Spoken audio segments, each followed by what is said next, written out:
Welcome to Ear Biscuits. I'm Link. And I'm Rhett. This week at the round table of dim lighting, we are exploring the question, is texting ruining friendships? Specifically, our friendship, Rhett. Is texting ruining our friendship? No, I'm not just, we're not limiting this discussion to just our friendship. I think I want to analyze my kids and their friendships and how they used not only texting, I mean, we'll broaden it to technology, we'll focus in on social media. Wow, I mean, the things as a dad that I find myself did I say myself? Yeah, well, you also said wow and then said a sentence about being a dad, which is very appropriate. Wow, I'm a dad. And I find myself really tackling some odd issues when it comes to social media. Mm-hmm. And what I think about the quality of a relationship you can have when it's conducted mostly in that way. Mostly through your phone, not speaking into it, but typing things into it. Yeah, is another way to say it.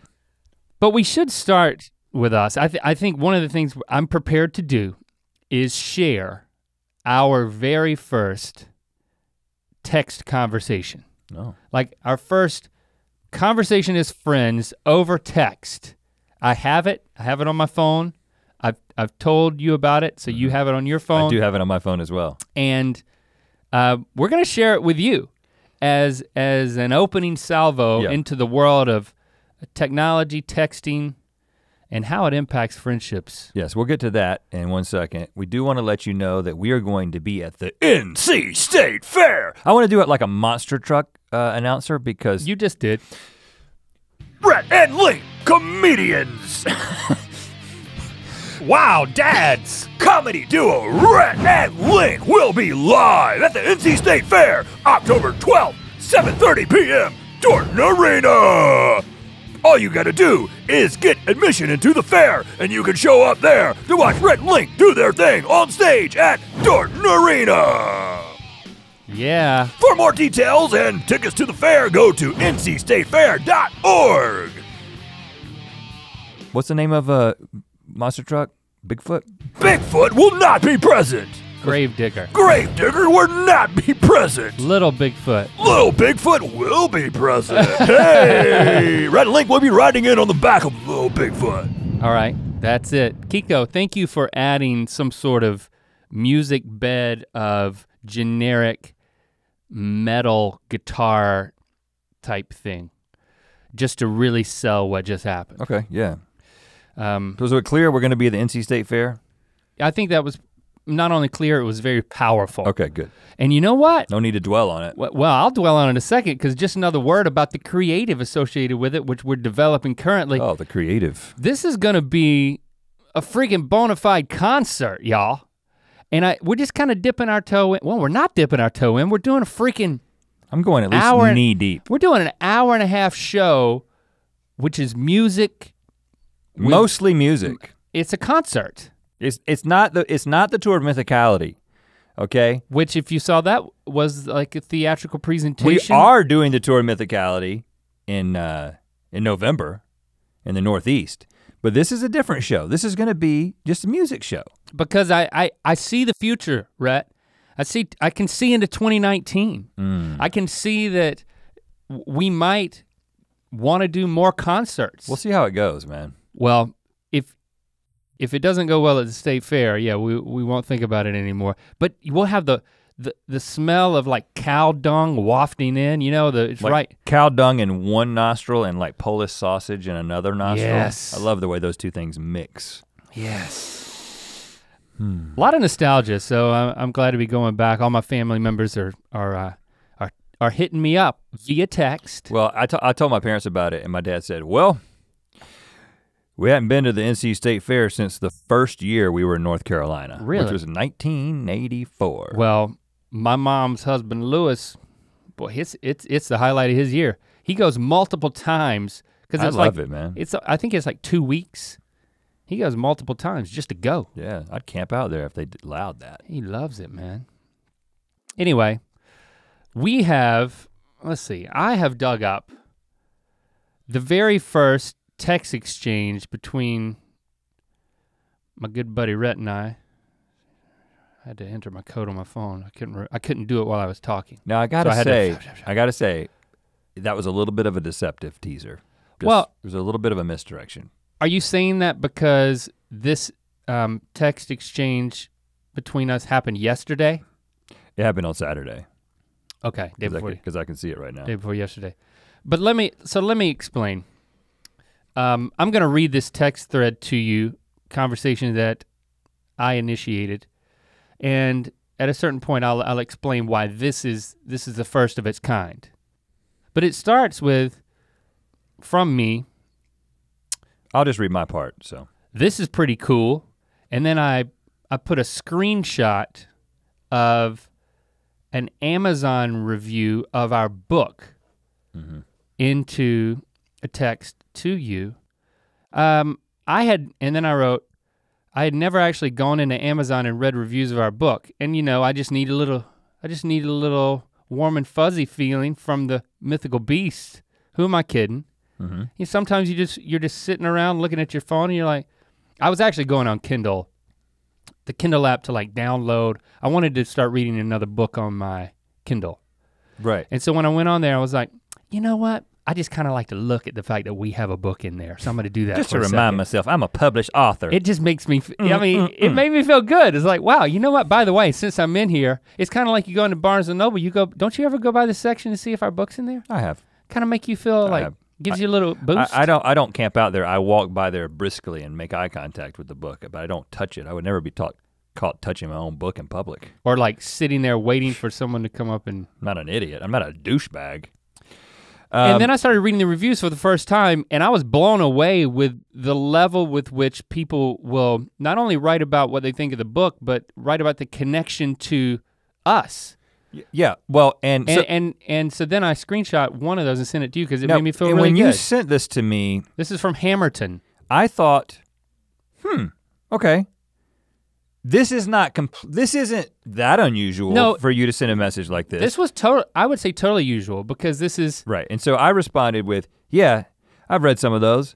Our rating is pretty unprecedented for a book with that many ratings. Oh yeah, another warm fuzzy, little ego stroke. At the time I wrote that, I didn't expect to be reading it publicly back to everyone. I thought it was just for me and you. Right, we brag even between the two of us in private conversations, but it wasn't a brag, it was just it's kind of unusual to have that many ratings and to be 5 stars. I was like, it's great. I mean, this is a good thing. We're just celebrating the fact that this is good, that people like the book. And then I responded, and the things reviewers are writing about their connection to us, etc., it's probably the best place to go to understand our older post-college audience.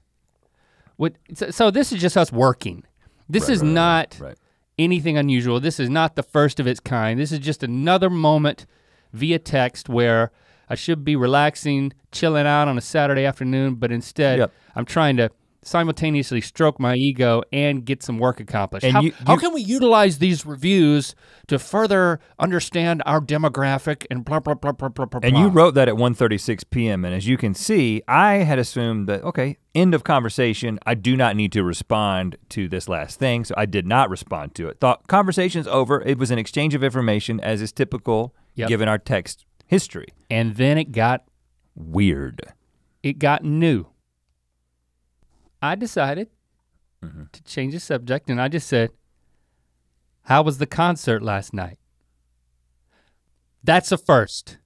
That's an absolute first on our text thread to ask a purely friendly conversation starter. We do not use texting in this way, ever. Never have. Never have. You may think it sounds weird, but we do not use texting, and we use text to exchange information, but conversations like, how was your day, or how was the concert last night, always happen in person, okay? Never done it. But I just went with it, okay? I went with it, I said, great.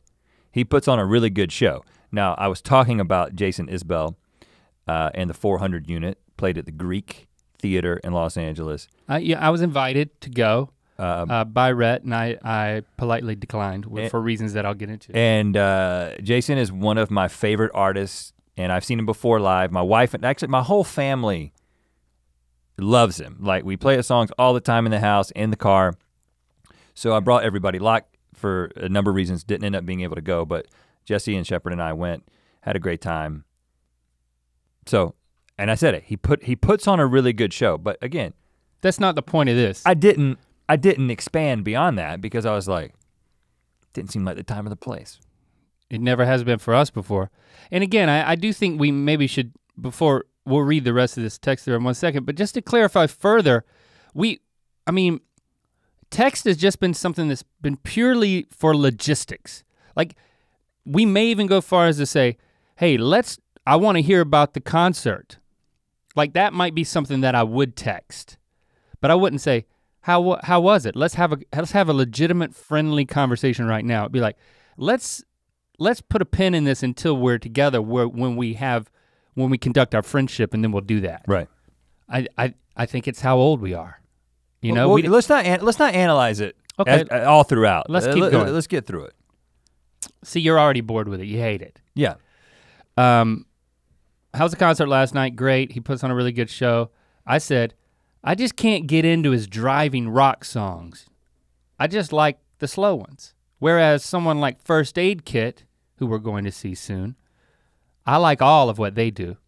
This point, I'm like, this is weird. We're in a conversation that we've never had on the phones before. But again, I don't dislike it. I was also doing it's nothing. Totally true. I was also doing nothing at the time. Oh, that's great. I was sitting somewhere in my house and I was like, okay, Link wants to talk. Weird. And you said. I love how Feldman is like very confused. I knew you would be. That we don't talk like this. And here's the thing, and I said that I wasn't gonna stop and analyze it. I told you not to analyze it, but now because of his reactions I have to. I told you before this started that I don't think it's how old we are. I think it's a combination of how old we are and how we are, period. Because there are other 40-year-old people who text relationally, but it is exclusive. I mean, the kids do it almost exclusively. They're constantly conducting their relationships via text, but they don't remember a time when they didn't do that. Right, but we had to transition into it and we never did. It didn't seem right. And you know an interesting thing, a reminder, at the top of this, I can see your picture and look at it. This picture is the picture of you the moment you bought your very first iPhone. And it was the moment you bought your very first iPhone because we were together. A picture of you in the same place. The first thing we did when we got our iPhones was take a picture of each other and store our contact information in our iPhones. And that picture has not changed. You don't even have a beard, Rhett. And in the picture, you have a chin strap. We thought it would be a good idea if the picture of the other person had them on the phone in their picture, so that you would be able to picture what they looked like when they were talking to you, which is on a phone. And then made sense to me. That's the very first picture I ever took, put in there. And then for years after that, sometimes still now on a whim, if I'm entering someone into my contacts, I don't even know if that's what it's called anymore. Address book? Contacts. Yeah, it hasn't changed that much. I'll tell them I'll say, hold up your phone like I'm calling you. Yeah. And then I'll take the picture. It's a cool thing to do still in 2018. Get with it, kids. Never changed that photo. So that's when we first learned how to do this. I mean, we were out of college, we had children. Right, but when you questioned the greatness of Jason Isbell because of his driving rock songs, which I think is a little bit of a mischaracterization. You know what I mean. I said the harder ones work well in person. He's got a really good band. And now I'm on a roll relationally. I'm like, I could see that. Did you get recognized? ... by him? I thought that was an interesting way to ask the question because typically the pause, the ... indicates a pause, but when you send it all as one text, it just I see it all together. So, but I understood what you were implying, which is, hey, I'm asking you to get recognized as Rhett from Rhett and Link. By him. But then by him because you know that I once tweeted at Jason and he tweeted back at me and started following me. One of the greatest honors of my life. I didn't know that, I was just making a joke. And And so I said, like from stage while he was performing, he like stopped everything and singled you out. and because we are not good at this relational texting, you can see we cross-texted in the middle of this. This is the point where I didn't answer your question. I was adding to my previous answer, but it came later. They both came at 1:45 p.m. I said, and the lyrics, the best. John Mayer called him the best lyricist today. Now I must say, the reason I said that is because a drunk woman behind me said it during the concert. So I don't. Her word is her bond. I don't have independent verification of that, but she said a lot of things throughout the evening, and I heard all of them, and so did Shepard. But one thing she did say to her dad, who she was with, when her dad was like, I love his lyrics. The dad was obviously being introduced to Jason Isbell at the concert, and he was like, I just love the lyrics. And then she was like, John Mayer says that he's the best lyricist of all time, Dad. so I wanted to send that to you. I did. But then I answered your question. Using John Mayer as like a measuring stick for greatness, it does show our age. Well, because John Mayer is one of the best lyricists of all time as well. So is he? Hey, I think he's great. I think he's great. I like all of his hard songs and his soft songs. I think that I'm 40. Oh, okay. John Mayer is amongst the best modern day lyricists. Is that a less sensational thing to say? I really like John Mayer. He's not just good on the guitar, guys. He can write a great song. I then answered the question, no, didn't see him. And then you mean Jason? Yes. Then I talked about seeing someone that we both know. Okay, we'll skip this part. We're gonna skip over this part. It's not important. And then I said, but fans? So at this point, am I making this about work again? Like, I mean, this is kind of revealing. I'm getting a little self-conscious now. It's like I'm talking about my hot tub again. I'm trying to have a friendly conversation with my buddy for the first time ever on text with no agenda. But we're not. And then I'm like, did you get recognized? Yeah, but you gotta contextualize this for the people listening, because when we talk about that kind of thing, we're obviously not bragging to each other. Me telling you that I got recognized is not so I can be like, hey man, I got recognized again. I was legitimately curious. It's a data point for our business. Right, because so we talk about it. If we both really love Jason and Isbell, you more than me, because we've established that, and then you're there and you get recognized, it's like, oh, people who have good taste in music also like us. That's a good sign. Right, the Venn diagram of good tastes. But then I said, no, that was in the VIP area. Again, I'm not bragging. I'm just relating things to Link here. I was like, but still, I might would have gone with the VIP area, or was it lame? I was like, nah, it was nothing. Same kind of thing we did for the Merle concert at the Greek before we knew him. I was like, sounds like a couple of douches talking. Yeah, yeah, it really does.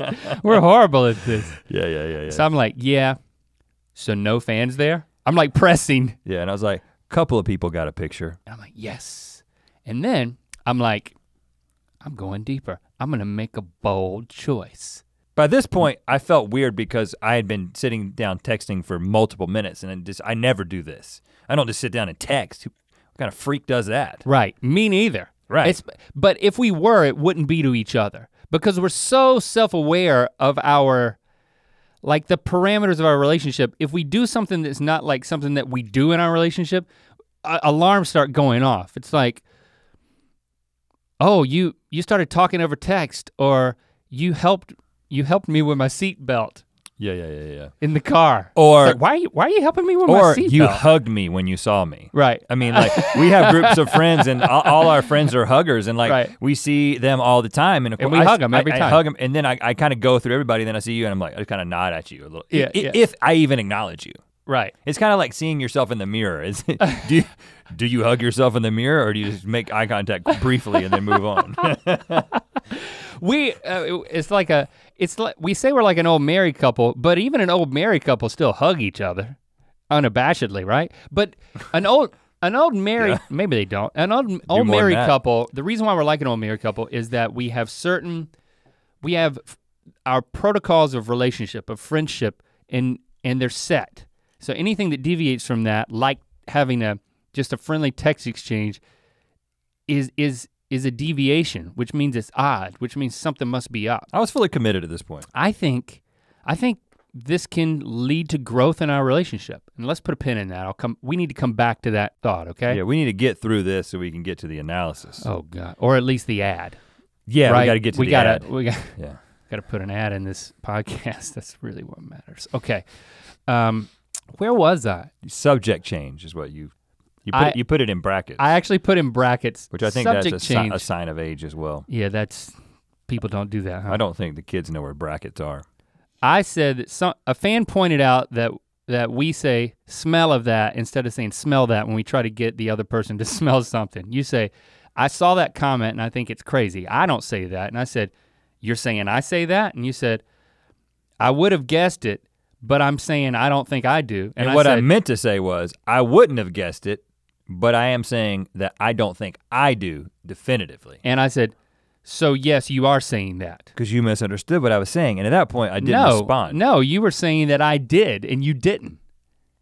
And that ended our conversation, and apparently our friendship. Again, even though we are now face to face, what I'm saying is what I meant to write was, I wouldn't have guessed that you said that. Oh, but instead I took offense. Yeah. Like I took pseudo offense. I thought it was funny, but I just thought you were being belligerent. No. Like, well, I would have guessed it that you said it, but I wouldn't have said it. Exactly, and this is the problem with texting for relationships. And I did not know this. This is one of the pitfalls.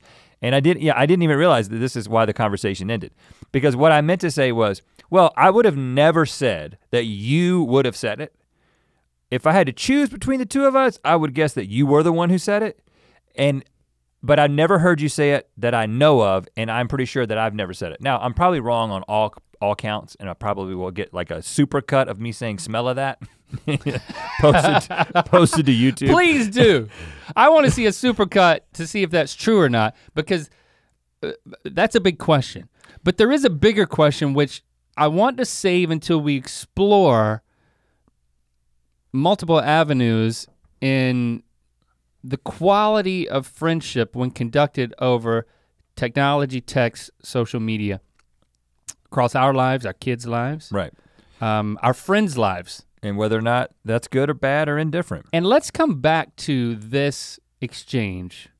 Oh, you want to keep coming back to it? No, at the very end, okay. And see if there's any ultimate conclusion that we can apply to our own friendship. Sure, I think that's a great idea. All right, okay. We're gonna get back into some of the like personal, we'll analyze that text exchange at the end. We're gonna get into talking about the way that we've kind of related to our kids and the way that they are different than us. I thought a good way to get into this is just some stats, you know me and the stats.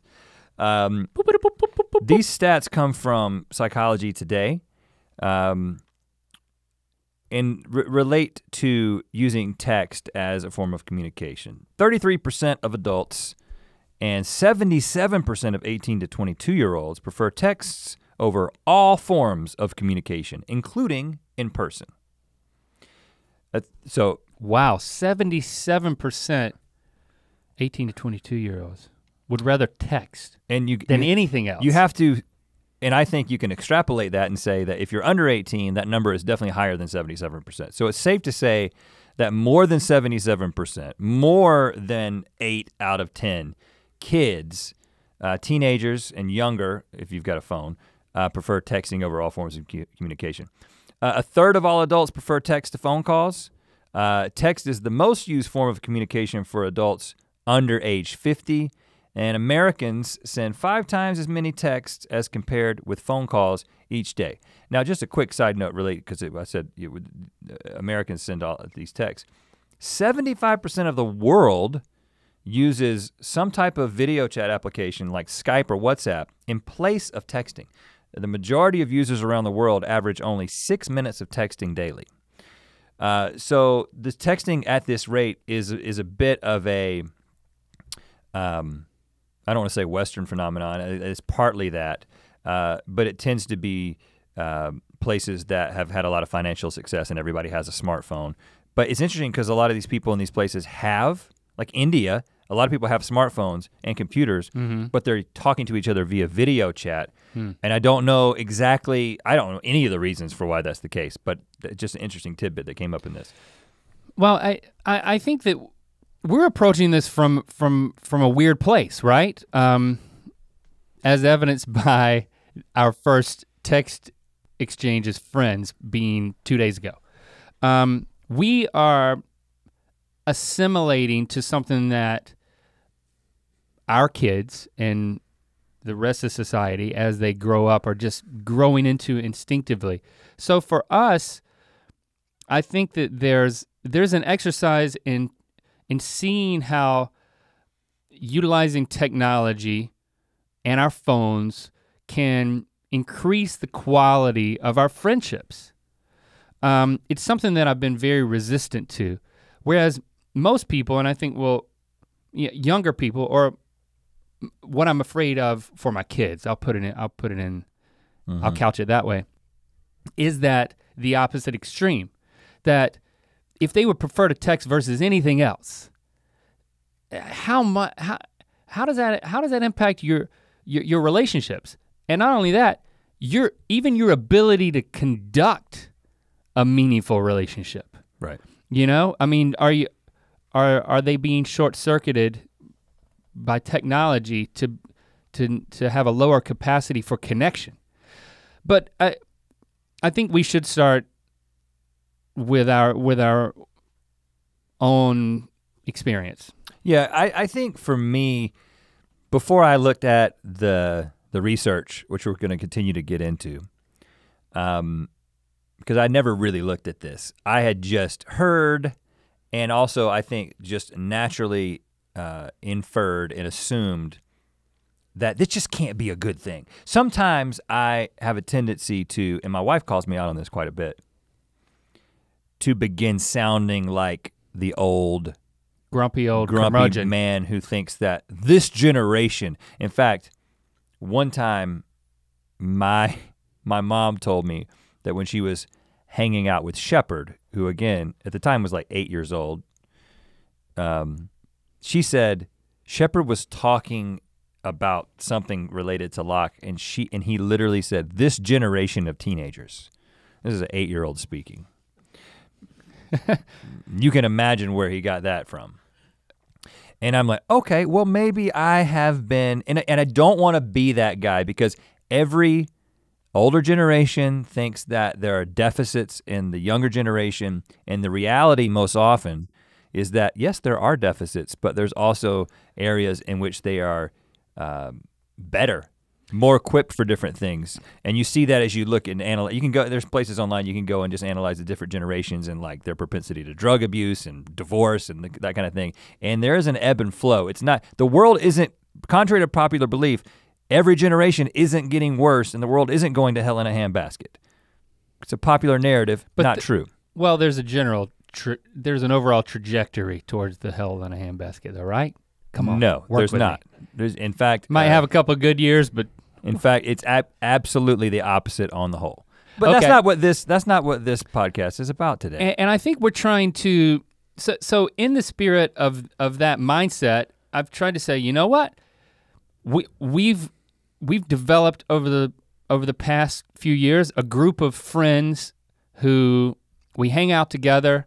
I mean, there's around a dozen of us, which is kind of crazy that we've all connected in this way, that we spend a lot of time together. I mean, on any two-week stretch, we all see each other, you know? Which is very unusual in Los Angeles. Yeah, it's awesome. But what happened was, right from the beginning, they created a text thread and added me to it, added you to it, added our wives to it. The kids of the adults in the group, I think they have their own text thread too. I don't know that for sure, but I'm sure they have to. I didn't know. I was like, well, and then they just start talking on it.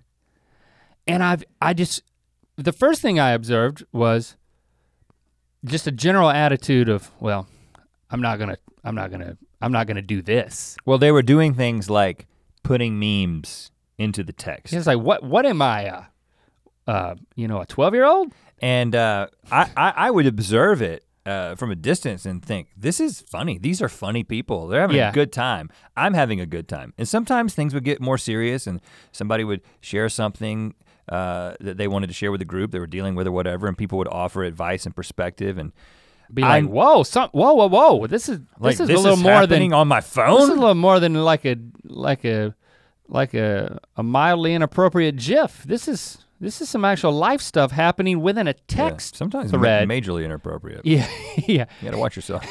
Yeah. But so then I thought, well, okay, I'll warm up to it. Maybe I'll try it. And then I'm like trying to chime in, and I find myself absolutely paralyzed.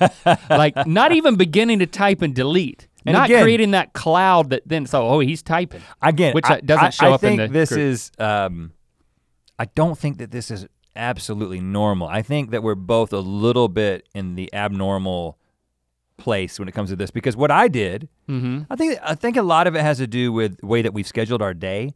A lot of the people in the group are super creative, and they don't have regimented schedules. I don't know of anyone else who has a 9 to 5. Like we're creative. This is what we do for a living, but given our, we got a lot of left brain going on as well. We just naturally sort of fall into this schedule of coming to an office and having meetings and having a bunch of stuff on our schedule and then going home. Everything's very regimented for us. And so like social text conversations don't fit naturally. But even when we were at home, just sitting there seeing these texts come through, I early on silenced the conversation. Because you did not get the notification. Because I would be my phone would just be once they got going, and I didn't know how to contribute. And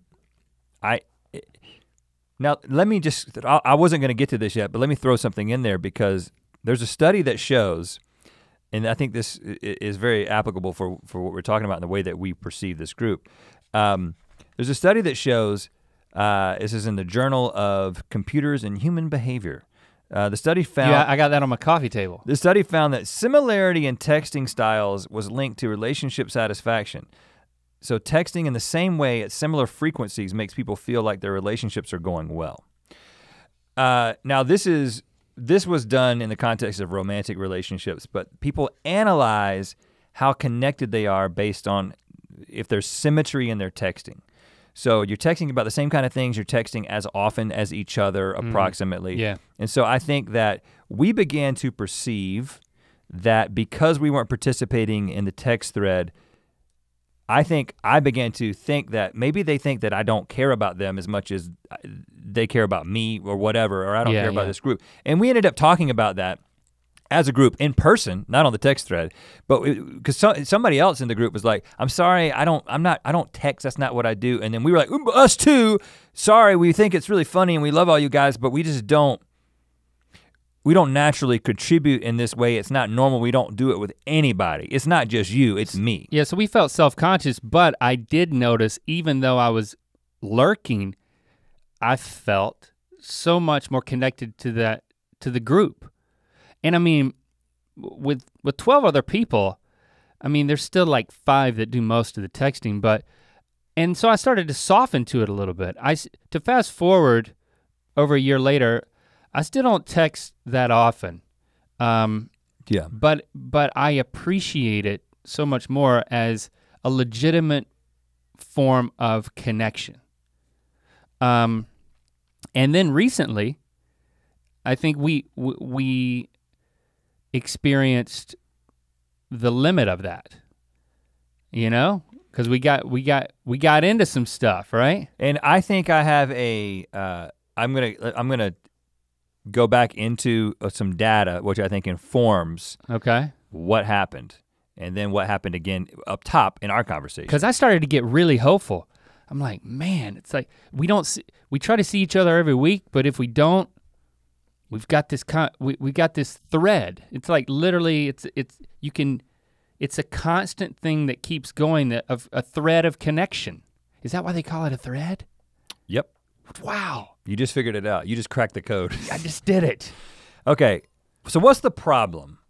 What are the pitfalls? Well, and where do they stem from? According to UCLA professor Albert Morabian. Great guy. Weird mustache. Probably pronouncing that wrong, Albert. You know, Dr. Albert. I think you're saying Albert correctly. During face-to-face conversation, humans, this is the percentage of different factors that you are relying on for communication when you are having a face-to-face conversation. Two Homo sapiens talking to each other. 58% of the communication is in the body language. Over half. 35% is through vocal tone, pitch, and emphasis.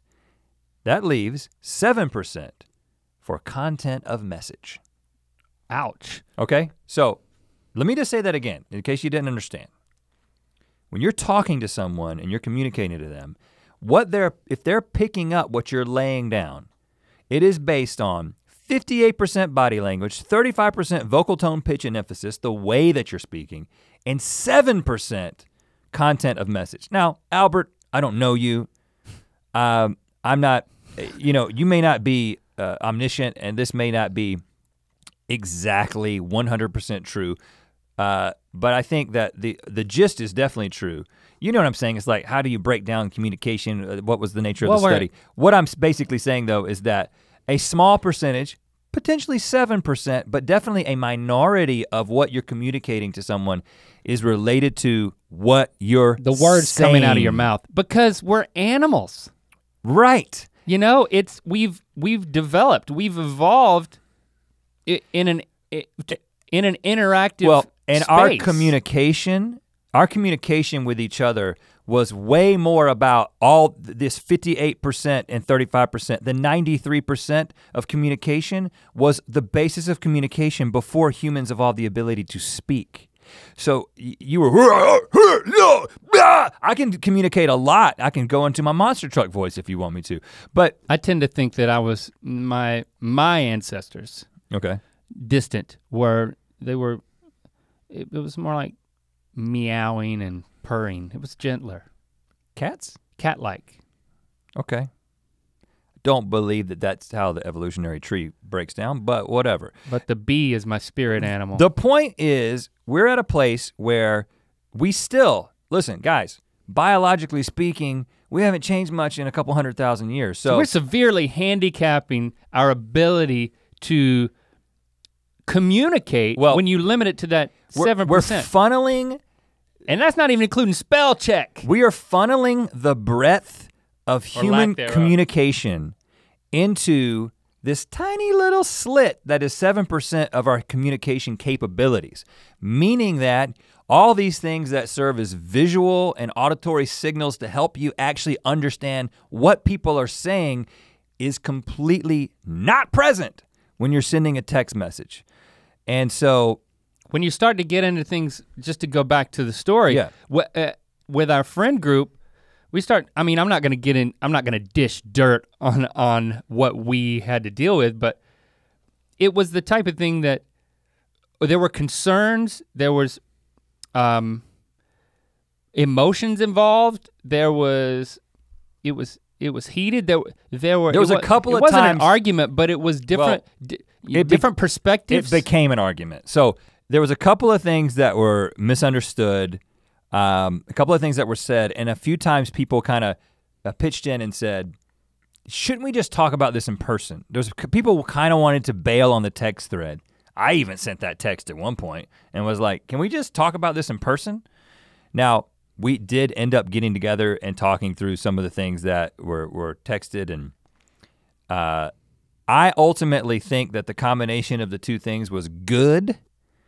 But I don't want to come to that conclusion yet. I don't want to get there yet, because I think right now what we're exploring is the inadequacy of text-only communication in relationships, in friendships. I think and relationships. I'm not trying to get into the details of the story, which are not appropriate to go into here, so we're not going to do that. But the only point I'm making is I experienced firsthand pushing the deepest connection with the heart and the mind via text, and just hitting a wall and saying, all right, we have to get together to finish this conversation. This can't happen digitally.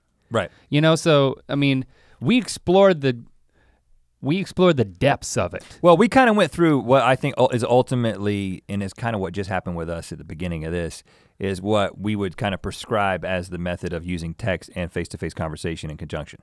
Let's wait to totally land that plane, because I think that when I think about my kids, and when I was looking at this research, I was like, I kind of feel like I should talk to my kids about this, because I would have never, I knew that all these visual and auditory cues were things that were huge in communication. But I'm also not necessarily texting on my phone, but text-based communication, email, is something that I believe in. In fact, a lot of times, even though I can engage in a conversation, I can usually get my thoughts across in a pretty compelling way, I prefer many times to type things out, because you have a chance to kind of center yourself and move through the information at the pace that you want, without interruption, without having to justify things as you go when you do a vocal exchange with somebody. A vocal exchange. Or verbal exchange. La la la la la. But I ironically am doing it right now. The research suggests that text-based relationships, texting in the context of a relationship, can give you the illusion of closeness, but it actually is decreasing relational stability and satisfaction. Because you feel like— It makes it worse? Is that what you're saying? Yes. So there is a risk that if you are relying primarily on textual communication in a relationship, you are creating a false sense of intimacy and closeness. But because that 93% of yourself that this person would be getting if it was a face-to-face conversation is not present, you ultimately, and again, this is based on like a bunch of studies kind of together analyzed, and people come into conclusions about those, is that it makes you feel like you're connected, but ultimately if you're not actually having face-to-face connection, you're not nearly as close as you perceive. And I think the same thing, I think is ultimately true in friendships, but it kind of is really, it's exacerbated in the context of a romantic relationship. I mean, obviously there are many successful in the real world romantic relationships that started, or I mean, even continued for long periods of time, that were just like text-based, pen pal based. Yeah. You know? And I don't want to diminish, I'm not trying to diminish that, I'm just saying that the risks. I would venture to guess that anyone who has a successful relationship in the real world that went through just text for a long time, when they added that component of actually being in the same space, you know, having the complete ability to communicate, that added a facet to the relationship that they would not prefer to give up. And it may actually make or break a relationship. You know what I'm saying? So you may be like, oh, this kind of seemed to work. Again, I think this happens all the time. You start an online relationship with somebody, you think there's an incredible connection, because again, it creates a connection that's very isolated and funneled down to this one sort of form of communication. And it doesn't mean that other parts of your brain are not involved. In terms of the way that you're responding, you know, when you get a text from somebody, there's a dopamine rush, and you get into this dopamine loop where you're waiting to have somebody react. And yeah, Feldman, catfishing is a great example of that. That's the prime example of you think you've got a connection with somebody and then you found out you got catfished. But even sort of short of that. And what happens with that, by the way? It's when like you meet a girl online and it's really just a big dude in his basement who's catfishing you. But for what? To get money from you, to just get off on it. There's multiple reasons that somebody would do that. How would they get money from you? Hey, we've got this connection, but I really need braces. Oh, but you don't. But you don't. Okay. Could you send me $3,000 so I can get braces? But you never meet in person. Because that's kind of. My point where I was going was when you do meet in person and it's just a big dude in his basement, it doesn't have the same effect as if it was like a hot girl without braces. Well, but his teeth are straight, right? When the hosts of Catfish show up, that's when you. Yeah, when the hosts of Catfish. So there's a show on MTV, you should watch it. Oh, I don't have that station. So But what I'm talking about is not catfishing, but just like, oh, we had this connection, and this can happen in the context of an already existent relationship, right? You could be like, you were in Brazil for a month and we communicated via text and it seemed like we were so close, and then you showed up and it was like, there's nothing there in person. Can you go back to Brazil so we can text? Again, there's something happening in your brain. You're rewarding yourself for this communication, but are you really connecting? And let's bring it back to friendship and our kids. I think the thing that I'm concerned about is that you have these shallow friendships that are just, it's caption-based conversations, you know? It's like a little blip blip and a blip blip here. I mean, I don't look at the specifics of their conversations. I talk to my kids about the conversations that they're having, and there's, you know, we strive to have a level of openness there. But I just get concerned that, again, as we experienced, you can only really care for somebody so much, even if it's a lot, over text, as a friend. So I'm not talking romantically. I just think that being able to, on one hand, tell the difference between who's an acquaintance and who's an actual friend, who's somebody who's gonna be there for you. You know, that's why the Friends theme song is the way it is, because that's what a friend is, man. I'll be there for you. They'll be there for you, man.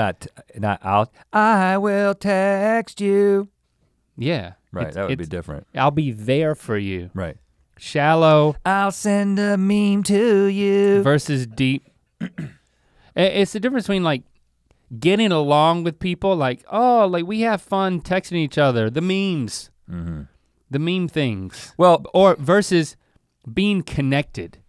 I mean, there's a certain level of, once you really get in it with somebody, like as a true friend, you're gonna have conflict. You're gonna have problems. Yeah. I mean, to have love, like friendly love, not romantic love. Friendly love, you know. To have that friendly love, I mean, there's a whole slew of problems and challenges that come along with that are easily avoidable if you just keep the conversation shallower and text-based, and it's an illusion.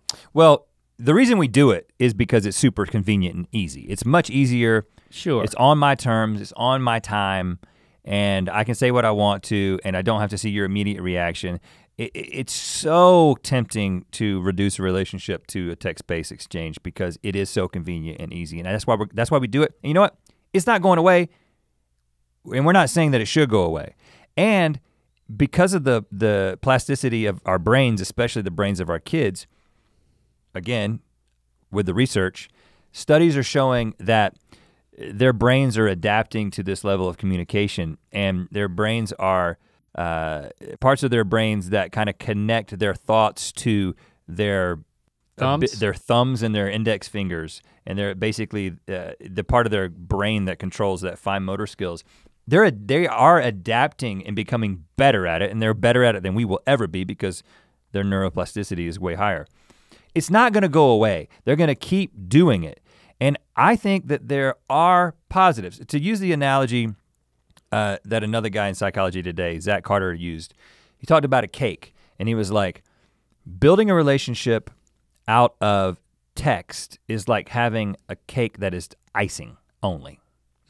So it may look and feel like a cake, but when you kind of go into it, there's less substance and where's the cake?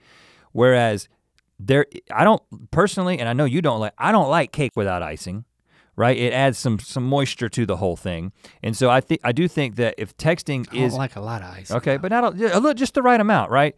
And so, but you wanna have a cake, you wanna have a real foundation for a relationship, and that is actually your contact and your real face-to-face conversations and your quality time that you spend with each other. But then the icing on the cake that makes the cake even better, and makes the cake what it is, at least in the context of modern society, is text-based communication. Because I think ultimately what happened the other day— It's a 1-2 punch of just constant contact or more frequent contact. Because we've experienced— It keeps it alive, it keeps it vibrant. Yeah, in between those moments of connecting in person. Because we have actually benefited from this text thread that we have amongst our friends. Oh yeah. And even the situation that we just brought up, we would have never gotten together and talked with everybody in the time frame which we did if it wasn't if for it weren't the for accelerated that text thread. So to me, I think that there is a healthy balance between the two.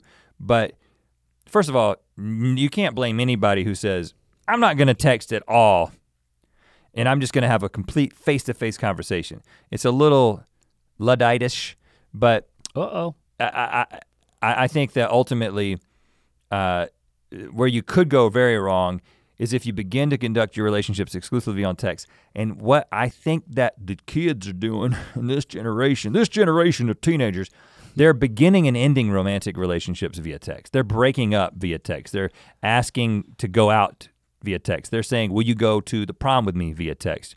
That is an imbalance. And I gotta say, listen, I know it's easy, but it's too easy, it's too convenient, it's too narrow, it's not broad, it's not relying on who you are as a person, it's relying on 7% of who you are, communicating to 7% of who someone else is. It's not a 100% to 100% connection.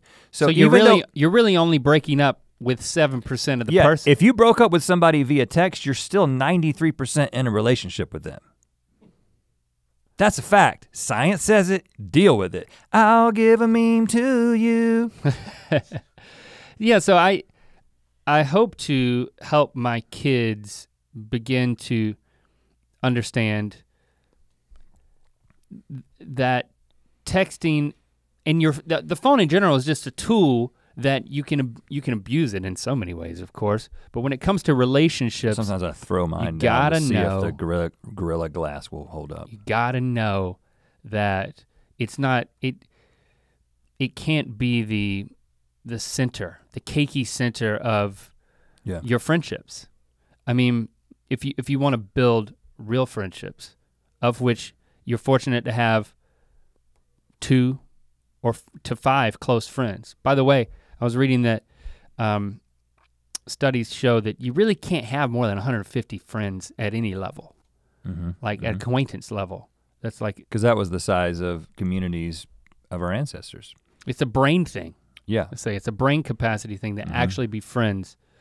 Once you get above that, once communities and ancient communities got above about 150 people, the group dynamics began to break down and they had to break up and become new groups. And so now what we have are, you have those active friends, which there may be like 5 close friends, then like 15 at the next layer, and like the layers go out of how connected you actually are to them, to where you get to a point where you've got dormant friends who you can reconnect with if you happen to be in the same town but you don't live there anymore, you're visiting. And then you've got all across Facebook, if you're into that, commemorative friends. Like, oh, I went to summer camp with that person, and now we're just like, they're just floating out here as a commemorative. Yeah, complimenting each other's babies. But I think that ultimately using the tools properly, our kids can be, there's a level of connection that they can have that we didn't experience. And to get back to us, that I think there's an opportunity for us. I think maybe we can find ourselves, I'm just gonna throw that out there, having a conversation over text. And just as if we were talking to each other. I think for us, it's definitely a great thing. I think it will only enhance things. Because one of the things, I find that if there's an issue that I need to deal with, I often, and this may be a little bit, it may be cowardly, if there's a situation where there's some conflict, I typically like to send an opening written communication as sort of a thesis of like, these are some things that I want to explore, but this is not the end of the conversation. I'm not expecting textual communication back. It's like, this is like my opening salvo and now let's talk about it. I think a combination of text communication and face-to-face communication can be a great way to get through conflict. And you know what? And to conduct a relationship. Christy and I actually did that last week. I totally forgotten about it within the context of this conversation that, we're dealing with something and she's got, we're separated, I'm here, she's there, And she's talking about, okay, this is what I'm going through. These are thoughts that are going through my mind based on a conversation we had last night. I'm not gonna call it an argument, but it was an argument. It was just a conversation. And spicy one. It was great because, you know, we had to put a pin in things. We slept on it, and then I had to go to work. But then she sent me a text. I sent her a text. And I was like, I look forward to continuing our conversation, and you know. And she like wrote out I was like, whoa, 2 paragraphs come She had through. it locked and loaded in the notes app and just copy and pasted it. And it was great. She was just ready for you to text. I mean, it was difficult to get that in the middle of the day, but ultimately it was better than not getting it because I could, like on the drive home, I like reflected on her thoughts. So then we were that much further along when we sat down and had the rest of the conversation, which still was like, okay, 2 hours of focused, let's continue this conversation. The work of marriage would have, you know, we wouldn't have gotten nearly that far if it wasn't for that preamble that she said. Well, and sometimes being able to communicate when you're not together. And we've never went to, I mean, that's a result of this friend group too, just to toss that in there. Because I think we're all learning that how we can utilize it. Jesse and I have done exactly what you're talking about, and we did it before the friend group. There's been a couple of times where we do have an argument and we go to sleep and we wake up and we're either, the communication climate is a little cold, if you will. And then at some point during the day, someone will instigate a text conversation that is an apology or an explanation. And again, it isn't for the purposes of solving the conflict or reconciling via text. But sometimes when you're not in each other's presence and you've had time to cool off and you're not just sitting there across from the person that the last time you were with them, you were arguing with them, you get this text and you can process it in your own world, in the privacy of your own thoughts.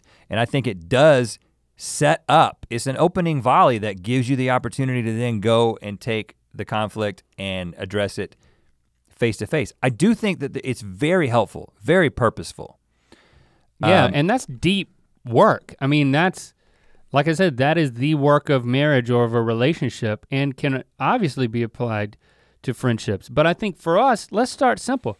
Let's just start with a few memes. Memes, just meme time.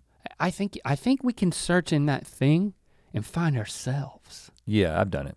You want me to send you GIFs of you and you send me GIFs of me? No, I want you to be you and me be me. Let's communicate to each other using. But only GIFs. Oh man, we're completing the loop of douchey. Yeah, the douche loop. The douche loop. Rounding the turn on the douche loop. Little Bigfoot. Currently in my hot tub, sending GIFs of myself to my friend Rhett. From one douche to another. In his hot tub. Now, one thing I will say that we didn't talk about, we hinted at it a little bit earlier when we were talking about the way the rest of the world communicates. I don't know what the research indicates on video chats. I have noticed, now my kids don't do this, but I have seen the teens talking to each other. Lincoln uses House Party. Video chat is very common. And I don't know, again, I don't know the data, I don't know how many people are doing it. It's like doing his homework, he's got his phone propped up on his desk. Yeah, but again, I don't know what the percentages are, but at that point you are getting body language and you are getting voice tone and emphasis. You're getting a very large percentage. You're just not getting smell and breath, which might be great, you know, because if somebody's got halitosis, that kind of becomes 100% of what you're thinking about. Yeah. So if there's a way to take that out of the equation. So anyway, maybe that's one of the great things about video chat. And I'm assuming at some point, they keep talking about it and they keep saying it's gonna happen. Holograms, man. But holograms will be able to perfectly capture what you're trying to communicate. Not perfectly, I'm sure. Well, you know, almost perfectly. There'll be glitches. Here's what I'll say. Be glitches in like a knot will be removed and then the whole meaning of what you're saying will change because you left out the negative. Right, that could happen. But 30 years from now, I think people will be breaking up with holograms and that will count. I think that'll be an official breakup if you break up via hologram. I don't want to beat a dead horse, but I'm having second thoughts about this me and you like texting Sending it up memes? as friends. Let's back off of memes because that was just me being stupid. But I don't know, man. I think like if there's a third person we can do it, like when Mike from back in North Carolina texts us that he took a dump in the Trader Joe's and then he comes out, he's washing his hands and then a woman walks in and it was, he's in the wrong He was in bathroom. Trader Jan's bathroom. Right. And we laughed that up and we each said a little funny thing in response. You wanna get Mike in on a text thread just so we don't feel weird about memeing each other? I think we'll just turn him into a third douche, is honestly what I think will happen. I think douche spreads. I think it's contagious. I think douchery is contagious. See, and we can't call it that. I mean, that undermines everything we're saying. Can we put that on a t-shirt? Can we sell that? Douchery is contagious? Yeah, we'll sell it on the dark web then. Douche loop. I like douche loop better. Yeah, we'll put that in the dark, mythical.store/dark web. Nah, My I don't think point that's how you is- get to the dark web. But we can't characterize us having a friendly text exchange as being douchey. It's only douchey when we're talking about ourselves in like a self-absorbed way. So, I mean, but just having a text. But you did just When we just talk, we're not being douches. But you did just realize, like 3 weeks ago, that your phone was waterproof, so you could be texting from the hot tub. I'm just saying. I mean, you could actually. Sometimes just for kicks, I've got my Bluetooth music going, and I just put my phone under the surface of the hot tub, just so the music goes away, and then I bring it back up, just to experience technology. Once you told me that my phone was waterproof. Link's had 2 generations of iPhone that were waterproof and didn't know it until we were in Fiji. Speaking of douchebags, This is the most self-aware podcast.